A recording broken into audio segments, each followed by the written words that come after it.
Pernah nggak sih Anda berhenti sejenak dan mikir, apa ya bedanya antara sesuatu yang benar-benar kita butuhkan sama yang sekedar kita inginkan? Ini kan pertanyaan klasik banget ya. Nah, hari ini kita akan coba jawab pertanyaan kuno itu, tapi lewat kacamata yang sangat modern, yaitu slip gaji kita. Coba deh, kita mulai dari sini. Jujur sama diri sendiri, apa sih yang sebenarnya Anda butuhkan untuk bisa dibilang hidup layak? Ingat ya, bukan cuma sekedar bertahan hidup, tapi benar-benar hidup. Cukupkah cuma dengan makanan dan atap di atas kepala? Atau jangan-jangan ada yang lebih dari itu? Nah, disinilah letak perbedaannya jadi jelas banget. Ada jurang yang cukup dalam antara sekedar bertahan hidup, ya, kebutuhan paling dasar supaya kita tetap ada, dengan apa yang kita sebut hidup yang baik. Hidup yang baik ini mencakup hal-hal seperti pendidikan, biar kita bisa berkembang, rekreasi buat kesehatan mental kita, dan pastinya tabungan buat jaga-jaga di masa depan. Jurang inilah yang coba dijembatani oleh banyak negara, termasuk negara kita. Oke, mari kita kupas lebih dalam.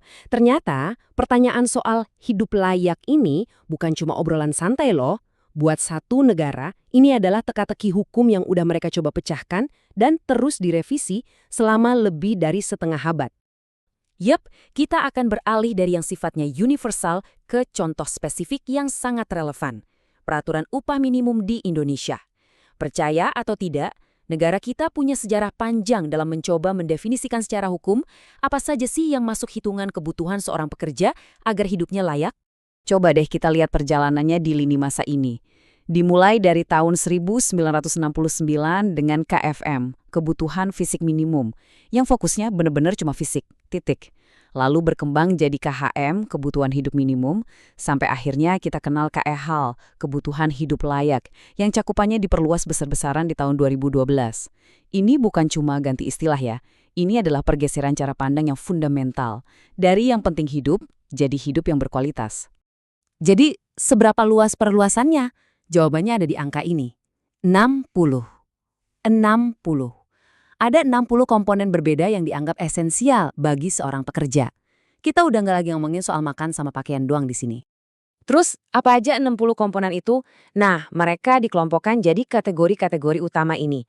Makanan, rumah, pakaian, ya iyalah itu dasar. Tapi coba lihat tambahannya. Pendidikan, kesehatan, transportasi, dan yang paling menarik perhatian ada rekreasi dan tabungan. Artinya, definisi kebutuhan di sini udah meluas banget. Bukan cuma mikirin hari ini, tapi juga kesejahteraan dan masa depan.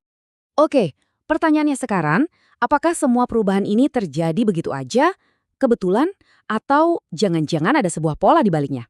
Ternyata, untuk memahami ini, kita bisa melihat sebuah kerangka berpikir kuno yang jujur, secara mengejutkan, sangat nyambung dengan kebijakan modern ini. Mari kita kenalan sama konsep yang namanya Maqasid al-Syariah. Tenang, jangan pusing dulu sama istilahnya. Anggap aja ini sebuah filosofi yang fokus pada kenapanya sebuah aturan dibuat. Dan tujuannya cuma satu, untuk melindungi dan meningkatkan kualitas hidup manusia. Intinya adalah kemaslahatan bersama.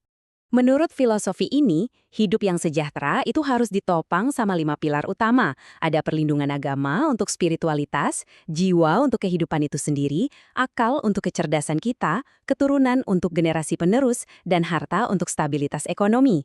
Kelimanya ini saling berkaitan dan nggak bisa dikisahkan. Oke, kita udah tahu apa aja yang harus dilindungi. Sekarang pertanyaannya, gimana cara melindunginya? Nah, kerangka ini membaginya jadi 3 tingkatan kebutuhan yang sifatnya seperti tangga, dari yang paling dasar sampai ke yang paling atas. 3 tingkat ini namanya daruriyah, hajiyah, dan tahsiniyah. Mungkin kedengeran agak rumit ya, tapi santai, ada analogi super simple yang bakal bikin ini semua jadi gampang banget dimengerti. Coba bayangin kita lagi bangun rumah. Daruriyah itu ibaratnya fondasi sama dindingnya. Mutlak harus ada. Tanpa ini, ya nggak ada rumahnya. Nah, setelah rumahnya berdiri, kita butuh hajiyah. Ini tuh kayak pasang pipa air, listrik, dan toilet. Rumahnya sih masih bisa ditinggali tanpa itu. Tapi hidup jadi susah banget kan? Fungsinya untuk menghilangkan kesulitan. Terakhir, ada tahsiniyah. Ini sentuhan akhirnya. Cat yang bagus, dekorasi, taman yang asri. Nggak esensial, tapi inilah yang bikin rumah jadi hunian yang nyaman dan indah. Nah, sekarang kita sampai di bagian paling serunya. Kita akan lihat gimana kebijakan upah modern di Indonesia Secara nggak langsung ternyata pas banget sama kerangka kuno ini. Seolah-olah kayak dua potongan puzzle yang ketemu. Disinilah semuanya jadi masuk akal. Coba lihat tabel ini. Komponen KHL di Indonesia bisa kita petakan langsung ke kerangka tadi. Makanan dan tempat tinggal, jelas itu doruriyah, fondasi kita. Transportasi dan pendidikan, itu hajiah, listrik dan air yang bikin hidup kita berjalan lebih mulus.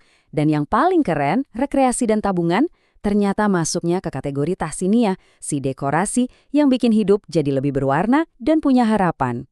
Jadi, ini dia intinya. Evolusi kebijakan KHL di Indonesia itu ternyata nggak acak loh, ada polanya. Mereka seolah-olah sedang membangun rumah kebutuhan untuk para pekerjanya. Pertama, mereka bangun fondasi dan dindingnya, yaitu daruriyah. Terus mereka pasang pipa air dan listriknya, si hajiah. Dan baru belakangan ini, mereka mulai mikirin cat dan dekorasinya, alias tahsiniyah. Semuanya bertahap dan sangat logis. Nah, kutipan dari sumber penelitian ini menggarisbawahi satu poin penting. Artinya, meskipun definisi layak udah makin luas, fokus utamanya tetap sangat kuat pada daruriyah dan hajiah, si fondasi dan utilitas rumah. Dekorasi atau tahsiniyahnya memang ada, tapi porsinya masih terbilang kecil. Ini menunjukkan pendekatan yang sangat pragmatis. Lantas, kenapa ini semua penting buat kita? Karena pertemuan antara hukum modern Indonesia dan filosofi kuno ini punya pesan yang universal buat kita semua, dimanapun kita tinggal dan apapun pekerjaan kita. Jadi, apa yang bisa kita bawa pulang dari sini? Pertama, perdebatan soal butuh versus mau ini bukan hal baru. Ini udah jadi bagian dari cerita peradaban manusia. Kedua, kebijakan ekonomi yang kelihatannya kaku dan teknis seringkali punya akar filosofis yang dalam tentang apa artinya menjadi manusia. Dan yang terakhir, ini cerminan tren global. Definisi kita tentang hidup layak itu terus bergerak. Dari yang tadinya cuma soal bertahan hidup, sekarang mengarah ke hidup yang sejahtera dan berkualitas. Kalau ada satu hal yang perlu banget diingat dari obrolan kita hari ini, inilah dia. Apa yang kita sebut kebutuhan itu ternyata bukanlah sesuatu yang statis atau baku. Ia adalah sebuah narasi, sebuah cerita yang terus kita tulis ulang sebagai sebuah masyarakat tentang standar minimum untuk sebuah kehidupan yang baik dan bermartabat. Nah, ini membawa kita ke pertanyaan penutup untuk direnungkan. Dulu rekreasi mungkin dianggap mewah, sekarang jadi bagian dari hidup layak. Kira-kira apa ya selanjutnya? Apakah koneksi internet super cepat bakal jadi daruriyah atau mungkin pendidikan seumur hidup? Karena kelihatannya rumah kebutuhan kita ini adalah proyek yang tidak akan pernah benar-benar selesai dibangun.